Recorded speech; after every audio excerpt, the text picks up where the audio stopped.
Jacob Driscoll watched the four men, fascinated that they showed no resistance whatsoever, completely resigned to their fate.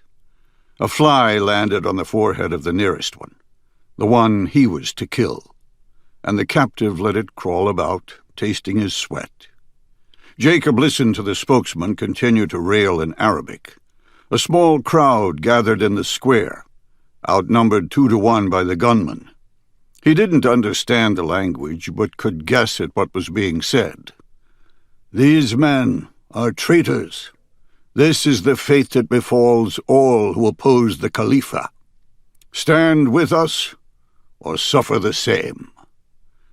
Far from cheering, the small grouping of people looked cowed, as if they wanted to be anywhere but here. Well, that wasn't exactly true.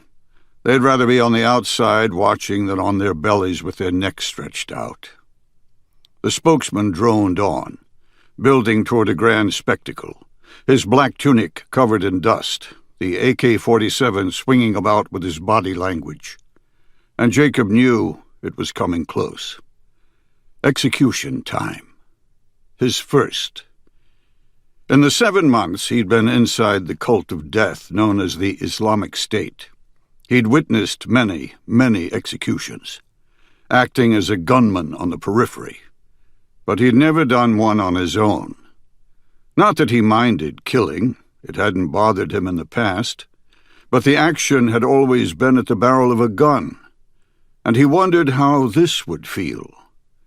In a detached, almost scientific way, he wondered if it would be different from carving the carcasses of the rabbits he'd killed in his youth, when he'd literally had to hunt for survival. He looked at his partners, seeing Hussein fidgeting, the nervous tics growing more pronounced. He wasn't built for this cauldron, and Jacob thought it ironic that Hussein was the one who had recruited them, convinced them to come to this faraway land.